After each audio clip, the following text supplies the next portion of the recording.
que nous, on obéit Dieu comme nous voulons, mais il faut qu'on obéisse à Dieu comme Dieu lui-même il veut. Parce que c'est ça le problème de Iblis. Iblis n'a jamais renié Dieu. Iblis, il dit, à chaque fois qu'il gère par Dieu. Il reconnaît tout chez Dieu. Le seul problème, Dieu lui a dit faire le sujoud, il a refusé parce qu'il veut obéir Dieu. Autrement, Dieu lui dit non, je ne veux pas comme ça. C'est comme moi, je ne veux pas comme toi tu veux. Et je vous dis, ce n'est pas les imams ou les autres que vous voulez, c'est ceux que Dieu veut qui peuvent vous guider et vous sauver.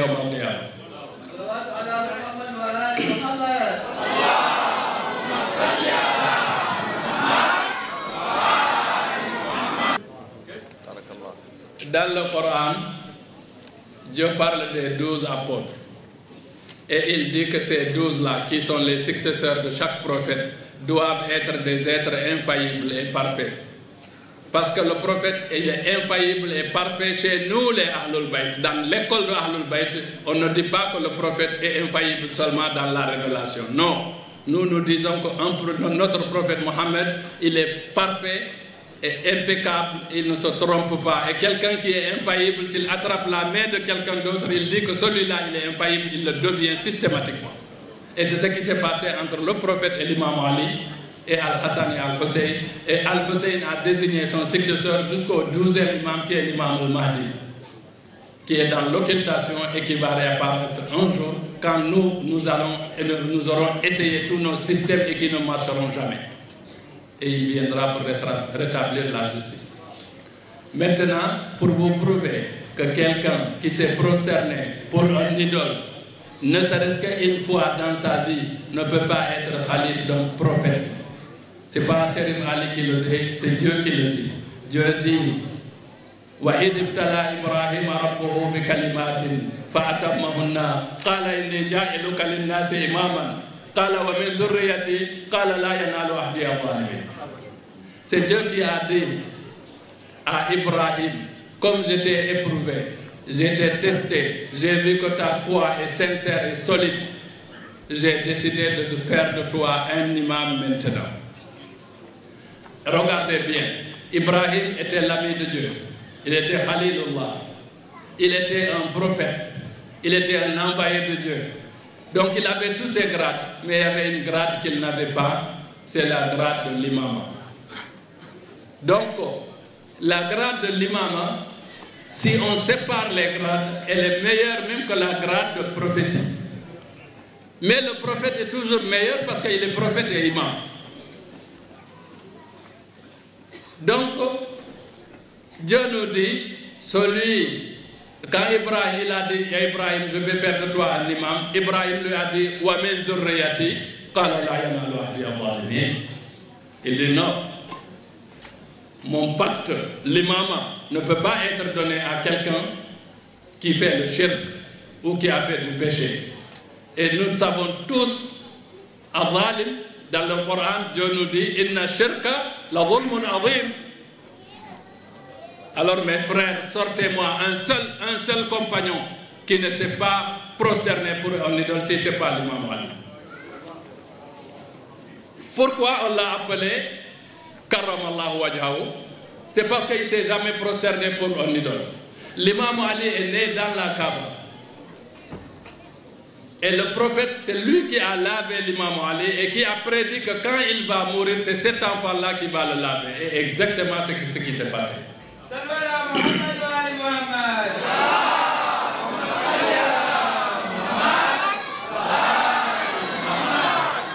Cet imam Ali Ajib, c'est incroyable.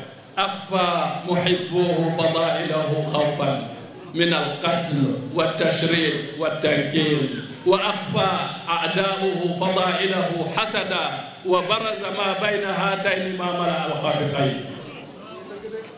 L'imam Ali, tous ceux qui l'aimaient cachaient leur amour pour l'imam Ali par peur d'être persécutés. Parce qu'on les tuait, on les persécutait.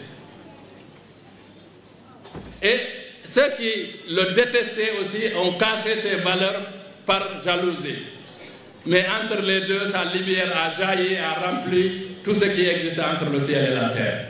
Ça, c'est l'imam Ali.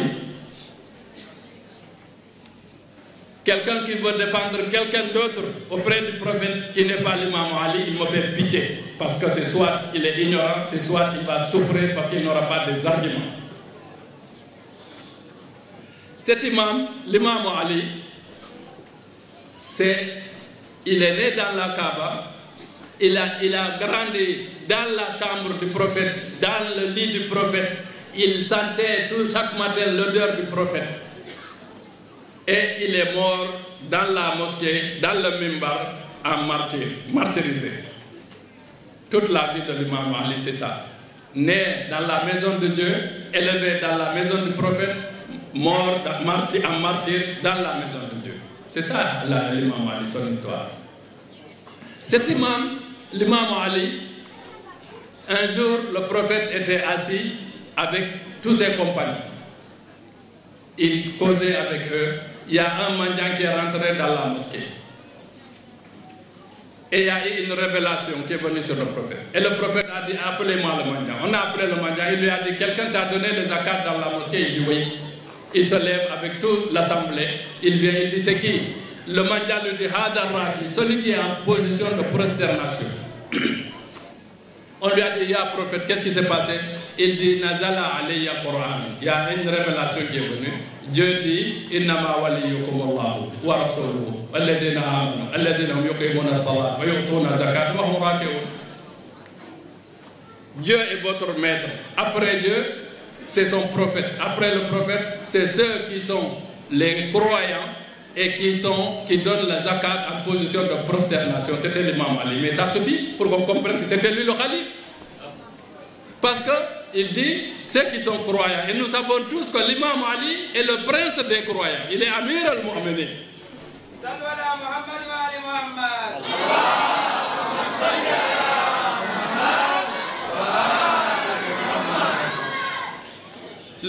L'imam Ali aujourd'hui, ce n'est pas le thème de la discussion. C'est juste un passage. Maintenant, je voudrais vous parler tout simplement des Ahlul Bayt, la famille du prophète. Ceux qui savaient le Coran, quand le Coran descendait, quel jour, est-ce que c'est la nuit, est-ce que c'est le jour, dans quel contexte et pourquoi. Ces gens-là, Dieu nous dit que c'est eux qui peuvent interpréter le Coran. Il les a appelés Al-Mutahharoun. Voilà pour ce mouvement.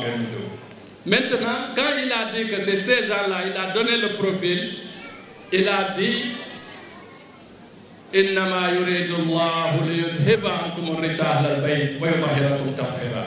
Dieu ne veut rien d'autre que de vous purifier d'une purification parfaite, vous les gens de la maison. Ahlul Bayt, et là du maître Mbalo disait d'expliquer c'est quoi Ahlul Bayt. C'est les gens de la maison. C'est Al-Hassan, Al-Hussein, Fatima, Zahra, Ali.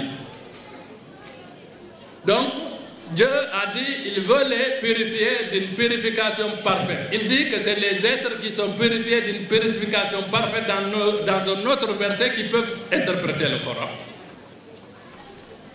C'est simple. Et quand il a dit ça, il dit wa awratna al-kitaba ladina safayna min ibadina.